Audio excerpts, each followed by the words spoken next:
अगर आपको जीवन में चाहे लौकिक उन्नति प्राप्त करनी हो या पारलौकिक, प्रातःकालीन कम से कम सूर्य उदय होने के 2 घड़ी पहले, 24 दूनी 48 मिनट, अभी सूर्य उदय होने में 48 मिनट हैं, आपने सैया छोड़ दिया, बस इसके आगे नहीं। सूर्य उदय होने के 48 मिनट पहले आप सैया से हट जाएं। अगर आप रात्रि में जगे हैं तो सूर्य उदय होने के 48 मिनट बाद फिर आप सो जाएं। लेकिन वो जो बीच का समय प्रातःकालीन संध्या भुवन भास्कर भगवान पधार रहे हैं, वो आप सो रहे हो, तो आपकी आयु, आपका वैभव, आपकी बुद्धि, ये सब नष्ट होने लगती है, पता नहीं चलता। लोगों देखो कहाँ तेजवान चेहरे दिखाई दे रहे हैं, खूब तो सब खा पी रहे हो, खाने पीने क्या तेज एक अलग होता है, भागवतिक तेज अलग होता है।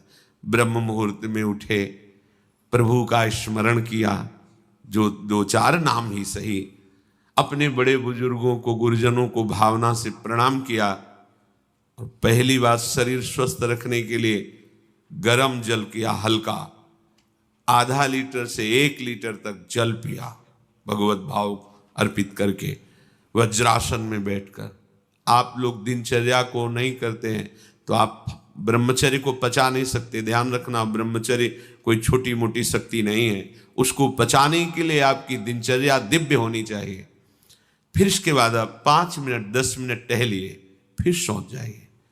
फिर जो शौचाचार की पवित्रता बताई गई उसके अनुसार आप स्नान आदि करके, पवित्र वस्त्र धारण करके, जैसे कोई महान व्यक्ति आ रहा है तो हम उसके आदर के लिए खड़े हो जाते हैं, ऐसे भुवन भास्कर पधार है, हाथ जोड़कर प्रणाम किया, अर्घदान किया, गुरु मंत्र जपा आदि आदि।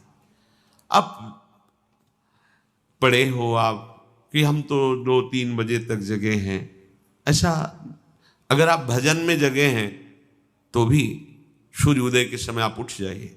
आपके गुरु आवे तो क्या आप सोते रहेंगे क्या?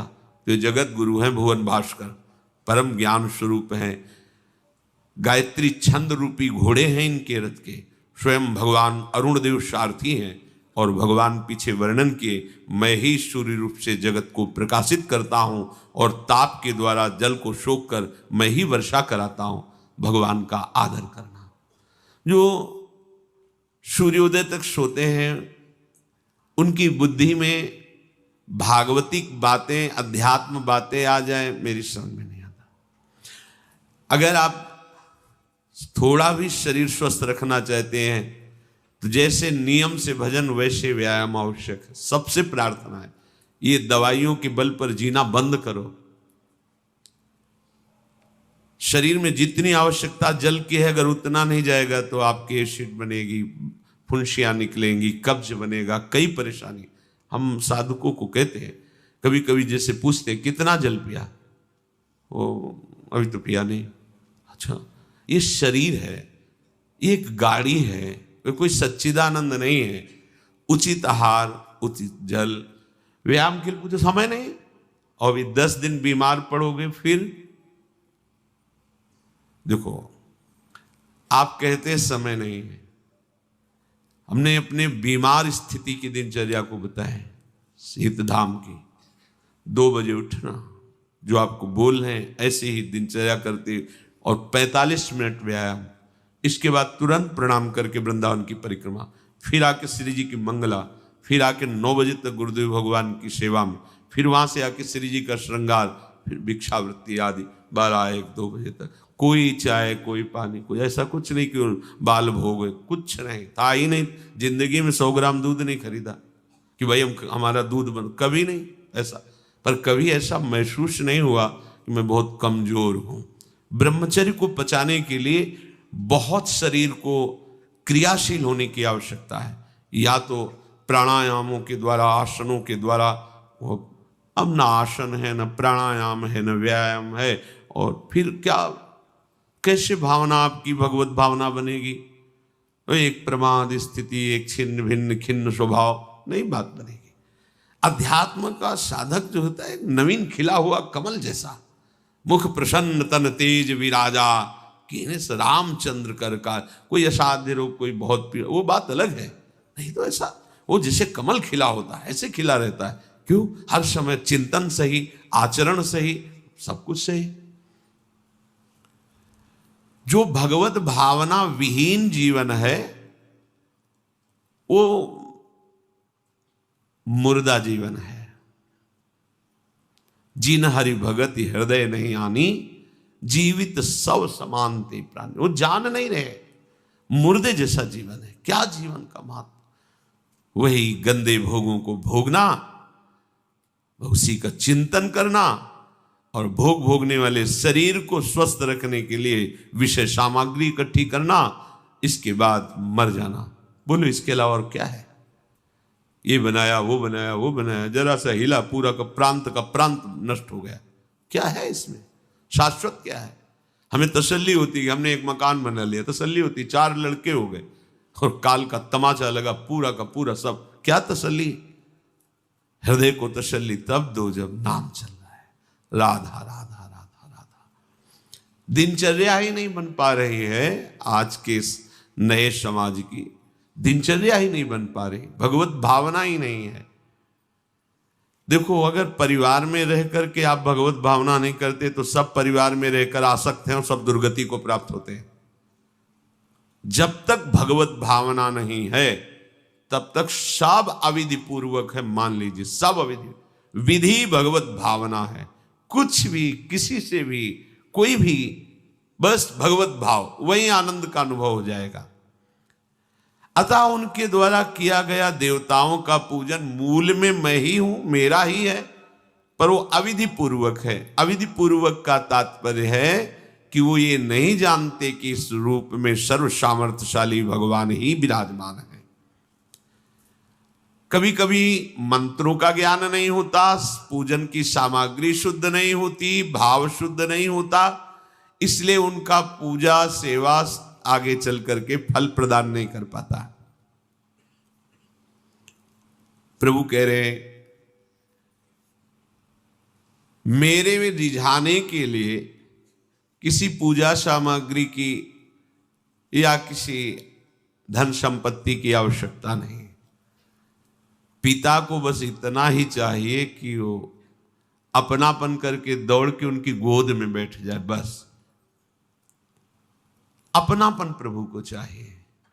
माया के भूल भुलैया से वापस लौटिए और एक बात केवल बैठ जाए अगर हृदय में कि मेरे प्रभु अब मैं थक गया हूं, यहां कोई मुझे सहारा देने वाला नहीं, अपना नहीं, नाथ मुझे अपना बना लो। ये बहुत बड़ी बात है हृदय की। किसी के बहुत भाग्यशाली होगा उसके हृदय में बात आएगी।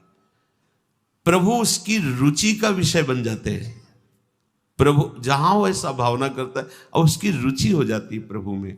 जैसे हमारी विषयों में रुचि, ऐसे प्रभु में रुचि हो जाती है। अब वो जो भी करता है सब पूजा हो जाती है। ये राह से जल्दी सबको समझ में नहीं आता। ध्यान दीजिए, भगवत भावना विहीन आप जो भी कर रहे हैं वो सब अविधि पूर्वक है, भगवान कह रहे हैं।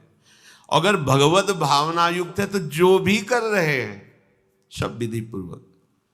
कर्माबाई जी ने, एक विधि विधान जानने वाले संत ने जब कहा कि आप तो बिना स्नान में बड़ा अपराध, ऐसे तुम कैसे बना पाओ, और वो प्रातः अपनी स्नान आदि दिनचर्या करने लगी तो विलंब हुआ। फिर खिचड़ी अमनिया की ठाकुर जी को, ठाकुर जी आए गोद में बैठ के, एक कवल ही पाए कि उधर पर्दा, भाग के ठाकुर जी गए।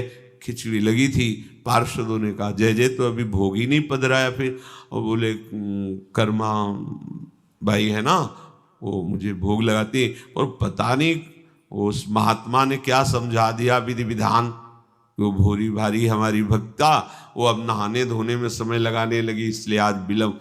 देखो तुम जाओ और उनसे कह दो हम विधि विधानों से फंसने वाले नहीं, विधि विधान हमें कोई फांस नहीं सकता है। एक प्रेम फांस है जिसमें मैं फंस जाता हूं। बिना किसी बंधन के अगर ये बंधते हैं उसका नाम है प्रेम डोरी।